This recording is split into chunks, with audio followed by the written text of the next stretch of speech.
Hello and welcome to episode 42 of The Weighing Room, sponsored by 888 Sport, where the three of us are back previewing a superb 8 races this week on Saturday afternoon, all live on ITV. As ever, I'm joined by the usual suspects of Frankie Foster and Paul Callaghan. How was your week, lads? There was some cracking racing from York, wasn't there, Frankie, last week? Yeah, really good. I had a funny old weekend. I was York Friday, Chester Saturday and Sandown Sunday, so I was dotting about the place. Racing Friday at York, obviously the highlight of the three. Noble Style, very, very impressive. I was glad that horse won and won. And the way it did, to be fair, was super keen starting the race and then bolted up. That looks a real smart horse. Highfield Princess, another great story with the, starting at something like running in a 0 to 70 or 0 to 80, I don't know, something like that, rated in the handicap and got beat, I think. And then going and winning the Munthorpe. So that was really good. And that went really impressively as well. They were probably the most exciting performances of the day, being at York, you know, your quick horses and your top class ones. But yeah, really good day. Ebel Festival was quality. Yeah, it was some class racing, wasn't it? Paul, any highlights for yourself from last week? I suppose from an equine perspective, Baid was cracking. You know, it was a super performance. And in the saddle, I suppose it has to go to Frankie Dettori. He had a turbulent couple of weeks, to say the least, and yet again bouncing back. Like, the man's incredible. Yeah, that was an unbelievable ride. That was in the Ebor on Trawlerman. You won't see much better where how it swung round, and then there was some little comments after, wasn't there, from John Gosden? But we'll move on. You can't leave him alone. That's a debate for another day, that is. But yeah, today we're here to concentrate on the racing on ITV this weekend, and the racing from Beverley, Goodwood and Newmarket, with the highlight being the Celebration Mile Stakes from Goodwood, with it being a Group 2. So just before we kick off, as ever, I want to draw your attention to 888 Sports' superb offer they have running at the moment. When you bet £10 on racing, you'll get 45 back in free bets using promo code HR45 when signing up. Terms and conditions do apply with this, so make sure you check them out before getting involved. But it is a great offer to get involved with ahead of the weekend's action. Right, lads, with all that over and done with, we'll go on to the first race of the day. And it is the 1:30, the Joe Rowntree Memorial Handicap Stakes from Beverley. Paul, you can kick us off this week. Who do you fancy? I found it difficult to oppose the Richard Fahey trained Outrun the Storm, who takes a slight drop in class, having finished second in a couple of Class 3 events on his last 2 starts. Prior to that, he just about lasted home to score in a 5-runner contest. That was in Class 4 company at Leicester back in June. I think the stiff 7 furlongs here at Beverley could well be the biggest danger, but if he can handle the stiff uphill finish, I think Outrun the Storm will take the beating. Yeah, Outrun the Storm was one I looked at as well. Currently at the top of the market around general 3-1, and definitely got a big chance for Richard Fahey. Frankie, for yourself in this one? Yeah, it's, similarly, I looked at Outrun the Storm. I mean, it's your favourite, and I always like to start at the top. Gives you a few clues. But as Paul said, two good seconds. And if you look at the form of that, the winner at Newmarket went on to come second in a Class 2. So, in class steps ahead of what it should be running against here. And the winner at Leicester went on to come second at Ascot in a Class 3. So I kind of started there and thought, God, this might be hard to beat. But watching Majestic's most recent run at Pontefract just quickened real nicely when asked. And I think even surprised the jockey. He had a little look round and probably didn't realise how far he had gone clear. So it's Majestic's handicap debut. He's got a define mark of 82, which is, I think, the highest in the field. But maybe a horse with a bit more in hand, just visually off the back of that run at Ponty. So I'm going to side with Majestic. Yeah, Frankie, I'm with you on Majestic, and it was just exactly for that. I don't think the jockey knew that day how far this horse could win by. Yeah. Only going into what a handicap now off a mark of 82, I thought was quite taking, really. I think he's got Mick Channon horses are known for really stealing a bit on the handicap at the early start of their career. And I thought he was better than 82 from the way he ran in that novice stake. So, yeah, around the 92 mark, I'll be siding with Majestic as well in the opener at Beverley. So we go over to Goodwood, and their opener on the card is the Group 3 Prestige Filly Stakes, over 7 furlong. Frankie, quite a nice event really to kick us off at Goodwood, isn't it? Yeah, it is. It's a great race. One that's quite hard to find, or at least I was finding it hard to really make a case for one. The favourite could be something quite smart. A decent enough second at Sandown last time. I was looking at Queen Ollie. I imagine we probably all did off the back of that kind of Ascot form, with Mediate going on to win, Morge, I think a few of us fancied. And I'm looking at that, noticed Ivory Madonna also in here at around 9s. And I thought, maybe I'm just going to take the price on Ivory Madonna, who actually was in front of Queen Ollie at Ascot. I just don't think this horse is quite like the finished product. And I know they're all young and they've all got improvement to do.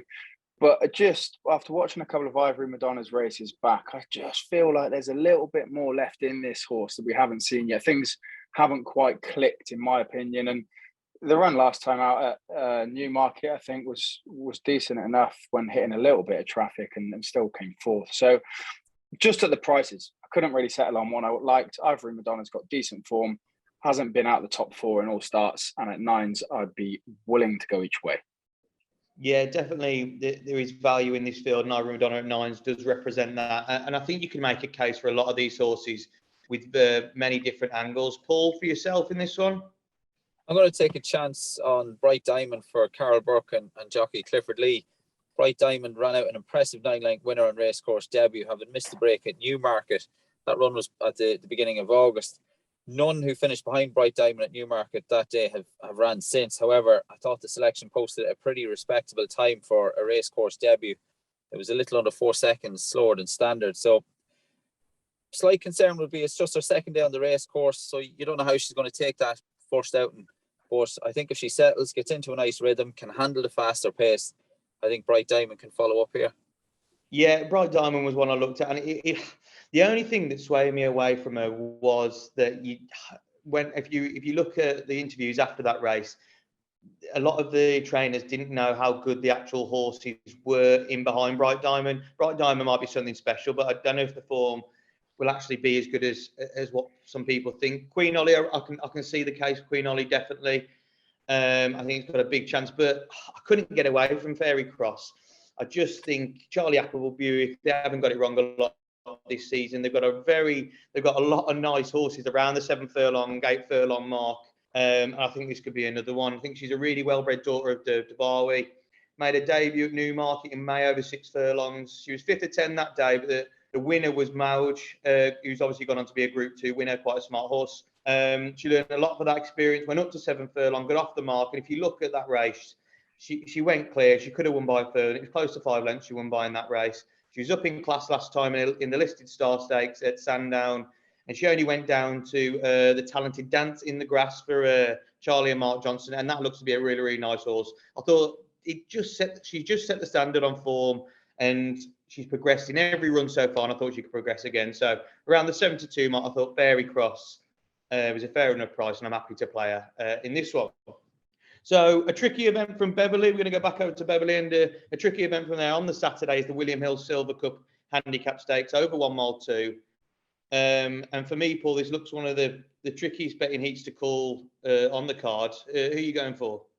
Yeah, it is. I think you summed it up nicely there. I've tentative selection. I've gone with Post Impressionist, who has disappointed on his last couple of starts, was disappointed at Ascot 2 starts ago, and was a beaten odds-on favourite at Chester when last seen, but was a good second at Newcastle back in May. And the Haggis team had Hamaki entered up in this one. So it's interesting, out of the two, they've opted to run Post Impressionist. And for that reason, I've gone with Post Impressionist to bounce back here in the hands of Stevie Donoghue.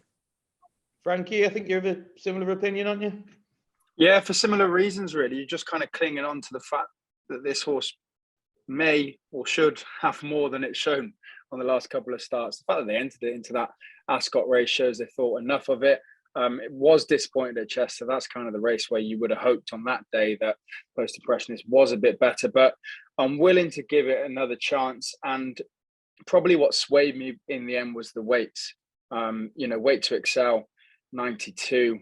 Kitsune Power, 91, a couple of pounds higher in the ratings. And I don't think they've ran in good enough races to justify that. So yes, Post Impressionist does have to do better than the last 2 starts, but I feel like the yard thinks it's got more in it. So I'm going to stick with Post Impressionist. Yeah, like I said, when I was explaining this race, I found this really, really tough because Weight to Excel was a horse that I backed last time when it ran. I think it was at Ripon, and that was nice, but obviously it's coming into a harder race here. Post Impressionist, off that run when it ran, I think it was at Newcastle, was second to Eldar Eldarod. You thought, bloody hell, this horse is going to be really, really smart. And then it hasn't really kicked on. His last 2 runs been a bit suspect. He was 5-6 favourite Chester last time. We're not getting the job done. Only beat one home that day, and it leaves a sour taste in my mouth. So I went with the 3rd favourite in this, Kitsune Power, and a lot of why I went with this horse is just for how consistent it's been, and its run last time out. So if you look at the start of its career, had 3 runs as a juvenile last term, and it showed glimpses of form, but nothing major. But if you look at what she's done this season, she's matured massively during the winter. And he returned this term in handicap company and got off the mark on seasonal debut at Leicester over 7 furlongs. And that was off a mark of 73. He went up £5, was another good second when he was up to a mile at Newmarket. And then he went up another half a furlong at Nottingham, I think, and got back to winning ways. And I just like that, how it's slightly further and it's just progressing. And I really like that in a horse.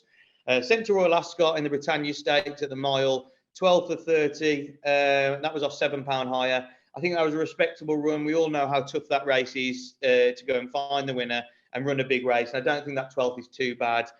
Next time out, up to 1 mile, 1 furlong for the first time. Gave her a bit of a career best run. And this is why I really like this horse. He managed to finish second to the well-handicapped Ajero at Glorious Goodwood. Ajero was tipped heavily that day to go on, got backed off the boards and won fairly easily. If you actually look at how this horse, Kitsune Power, finished that day, you could tell it won in the extra furlongs because it went. And then when he just found a little gap, he only lost by about 1.5 lengths. But if you give it an extra furlong, I think he would have got close to Ajero. And he gets that extra furlong in this race. And for those reasons, I just think about 10 to 3. I think Kitsune Power represents the value in this one for me. So I'll be playing the Roger Varian horse. So the second event of the afternoon from Goodwood is another tough one, and it is the William Hill handicap over 7 furlongs. Sees the return of some familiar faces, Frankie? Yeah, I'm taking a swing at one. So dance a lot. Around 14s, right at the bottom of the market. This horse has won the Lennox twice at Goodwood, came 5th in it in 2020, was 9th in it this year. So, I mean, off that bare form, you can see that the horse is maybe, well, it is kind of regressing. But thrown into a handicap here, I know, just checking, I think it's top weight, especially with the age as well. I think it's got carrying 9 stone 12. But ran well in a handicap off top weight at Ponty recently. And I just wonder if maybe they fancy it. It's a group horse in a handicap. It's carried this amount of weight before. It ran well. It came second. Jim Crowley's booked. I'd imagine connections like racing at Goodwood. Maybe it's a mix of this horse runs well at Goodwood and they like a day out at Goodwood. But I definitely think they'll be trying here. And with a strong jockey booking and a recent second in a handicap, I don't see why not at 14s. Yeah, we like that. We like that. We don't discriminate against older horses on this podcast, do we? We've tipped up a few now. I think I've tipped up some again for the last 2 weeks. He's 8-year-old. I think he had a goes out again this weekend, doesn't he?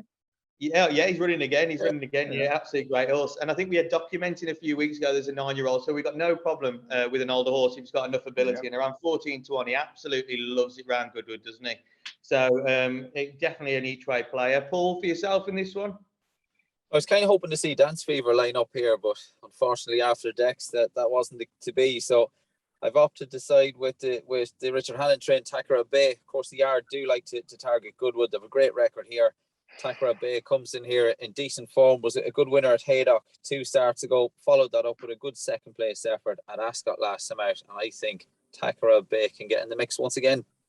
Yeah, I'm joining you here, Paul. I think for the reason you've just stated, I think Takara Bay currently around the 5 to 1, 11 to 2 mark. I think that represents big value for this horse, especially with the grounder in around good to soft. And at Goodwood, that horse can get the ground can get really, really boggy. And I know this horse, even though running well last time on good to firm, does prefer it soft. So if getting its ground, and even if not, it is a versatile horse. I just think this represents value. If you look at the form of his second last time out at Ascot, Tempest went on to win. Tempest has since been to Salisbury in the Group 3 Sovereign Stakes and gone on to win that. So the form's strong, off the same mark.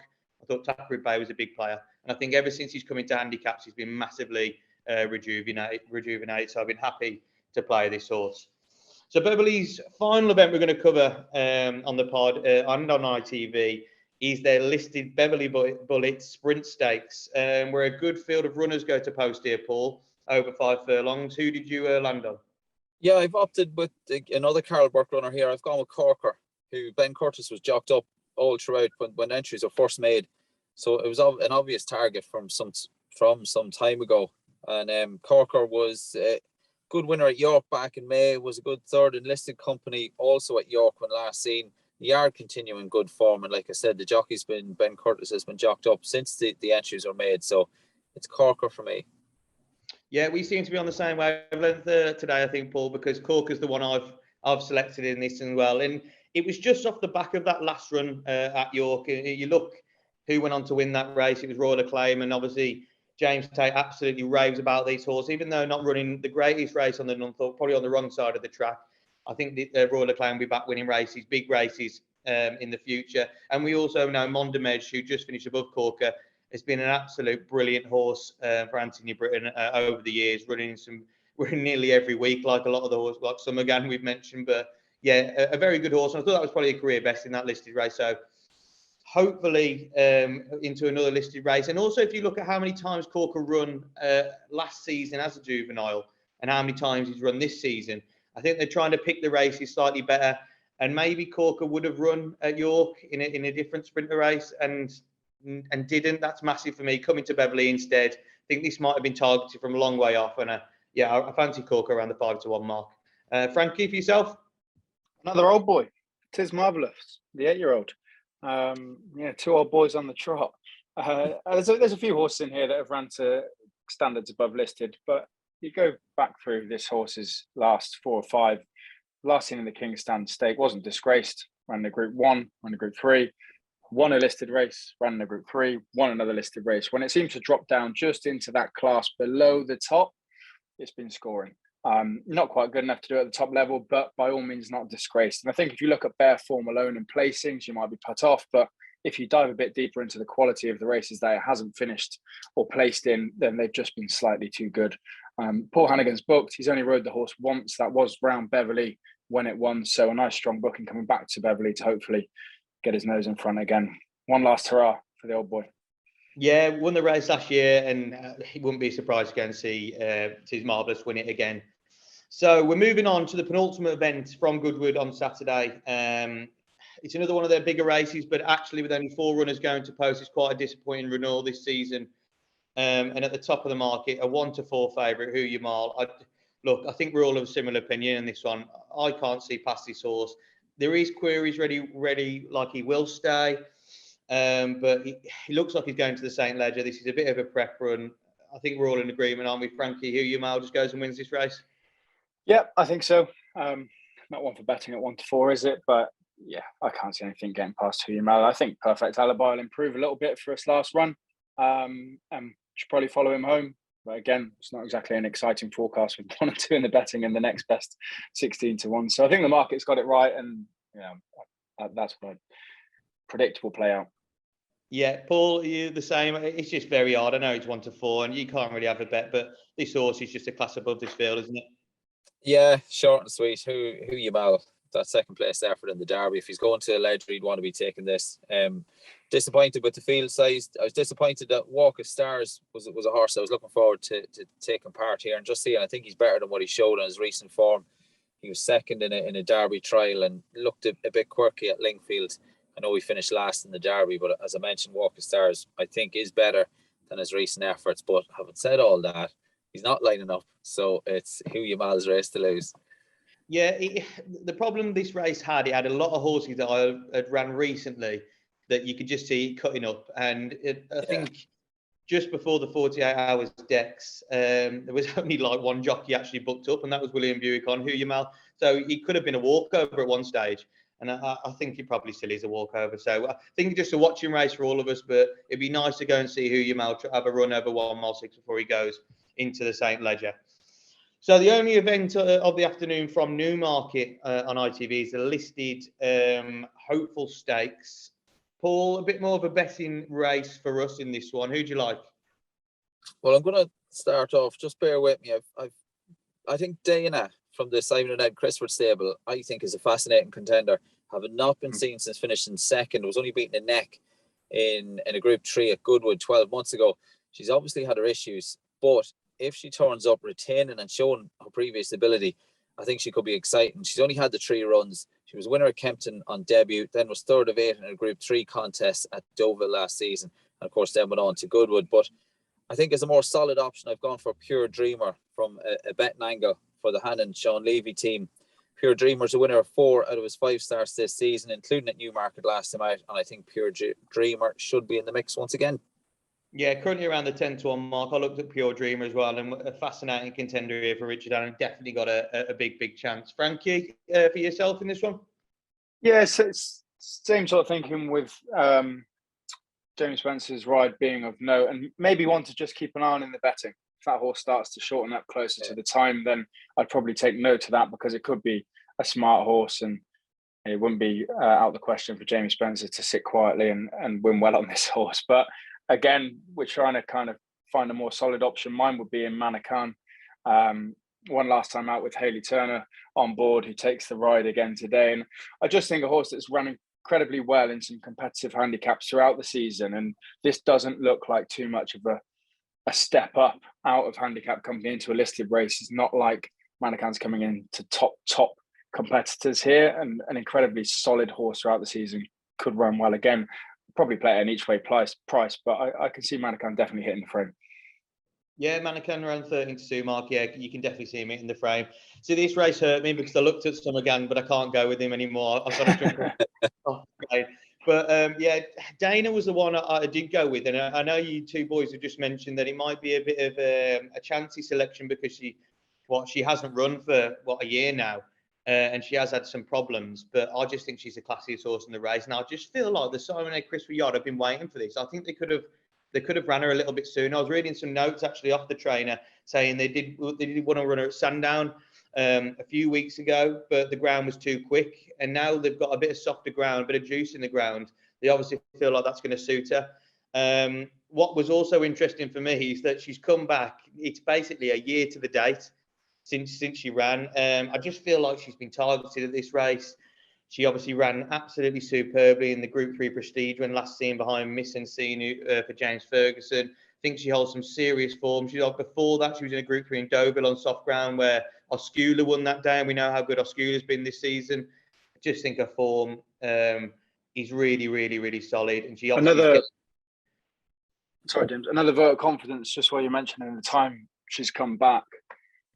If this was the start of the season and a horse hadn't run in a year or so, you might be saying, they're going to get a run into her and see how she goes. But towards the end of the season, it's not like they're going to have too many more chances. So you'd be hoping that comes here in good form and race fit. Exactly. And Simon and Chris have been known for having horses go out and win on debut in the past. So I've got no problem with that at all. And like you say, Jamie Spencer, you can just see it 2 furlongs out, can't you? You can. That's what I hope anyway. She's won on debut. She's won on debut as well. So I'd imagine fitness just wouldn't be an issue. No, should be fairly straight. There we are. We're all in agreement. Yeah, definitely. And I just think she'll like the soft ground. I think she's a huge talent, and I think she'll come on for what she did last season as well. So yeah, Dana for me. And currently I'm looking around the 5-1 mark, and I think that I'm happy to take a chance with that price. So yeah, Dana for me in that one. So finally, lads, we're going to finish up at Goodwood and their feature race in the Group 2 Celebration Mile. Frankie, round us off with a winner. Yeah, I'm going to stick with Mutasabek, and I'm not overly keen, to be honest. Around even money, I think, and opened up at odds on.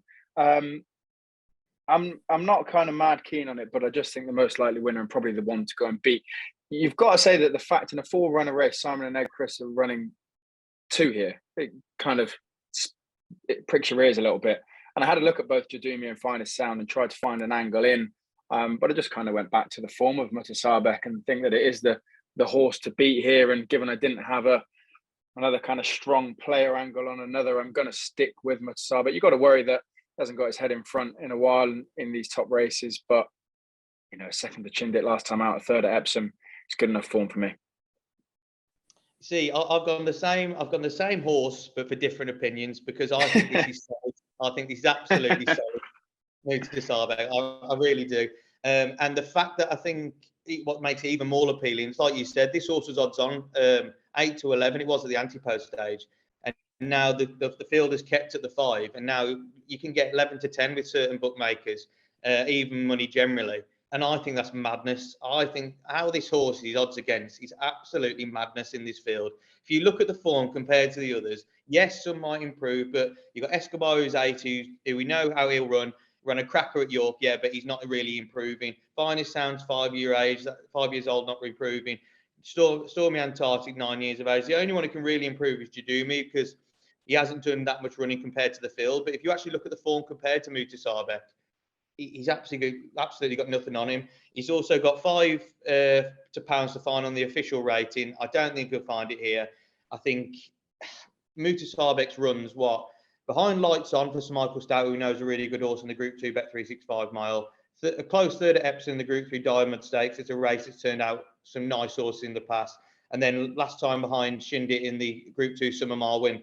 I don't know how the horse didn't win that day. Yes, there is a feeling that he's been the bridesmaid too many times and he hasn't got his head in front when he should. But I think today is his wedding day. And I think he will be the actual bride, because I just don't see a horse in here that's going to stop him getting his head in front. So Muta Sabek, I think, is absolutely solid.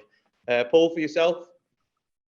Yeah, I don't know how solid he is, but I think I do think Connections have found a good opportunity for him to get his head in front. Like he looked pretty smart when he scored a Thirst back in April, and you know he was just chin by chin at Ascot back in July. But you know, if he drifts it further, he'd become a bit more of an attractive betting proposition here. I think Finest Sound, who does have a bit to find on ratings, but ran a cracker to finish second in a Group 3 at York last weekend. If Finest Sound can back that run up here, I think he can be the one to give the Muta Sabek the most to think about. But it's certainly set for a fascinating contest, this one. It's interesting. They've turned Finest Sound around quickly, isn't it? Yeah. Another crack. Obviously come out of that race pretty well and in good form. It was a good second.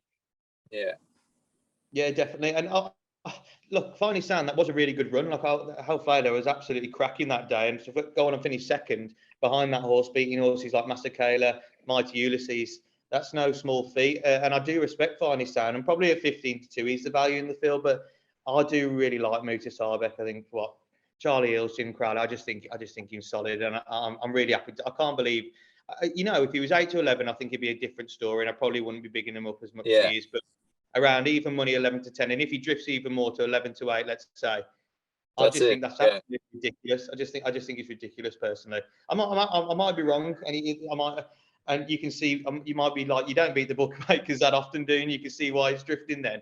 But I'm happy to take that price and play Muta Sabek. Anyway, lads, that's it for this week's pod. You know what time it is now? It's nap time. Frankie, we'll go to you this week to start us off. Oh, struggling here for one.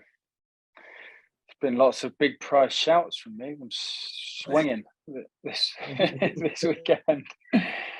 I'm going to go for Manukyan each way. It's a bit soft there, around 13-2. I just think he's definitely going to be in the places and has a chance to go and win that race. So in the 3:15, although we've all given a shout to Jamie Spencer's ride, Manukyan I just think is a very solid each way bet. Yeah, no problem with that. Paul? I'm going to stick with Bright Diamond for the reasons mentioned. Ran out a 9-length winner on racecourse debut at Newmarket. Haven't missed the break. The form, none of the opponents that have come out and run since. However, as I mentioned, for a racecourse debut, I thought Bright Diamond posted a pretty respectable time, which was a little slower than 4 seconds below standard. So Bright Diamond to follow up here. It's a big shout from Connections. Yeah, lovely stuff. I think I was gonna have a bit of a stab at one, but I'm going for a hat trick this week. Obviously, I had Solcombe last week who got the job done, and Zechariah the week before. So I'm going for the hat trick. I'm going to keep it simple. I think I'm going to go for Muta Sabek. Right? If you can get any of that 11 to 10, I just think he goes and wins. And as I say, for the reasons mentioned, I really, really do fancy this horse. So Muta Sabek as my nap for this week. Thanks, lads, as always, for your selections this week. Covered 8 live races there, and hopefully we found some winners. Some nice big prices from Frankie in there as well. Hopefully he gets some each way value on his back. Please be sure to like this video, comment your selections below as usual, and like this video with plenty more content across the winners enclosure to come. So lads, all the best this weekend, and let's hope we have a good run as we have done the last few weeks.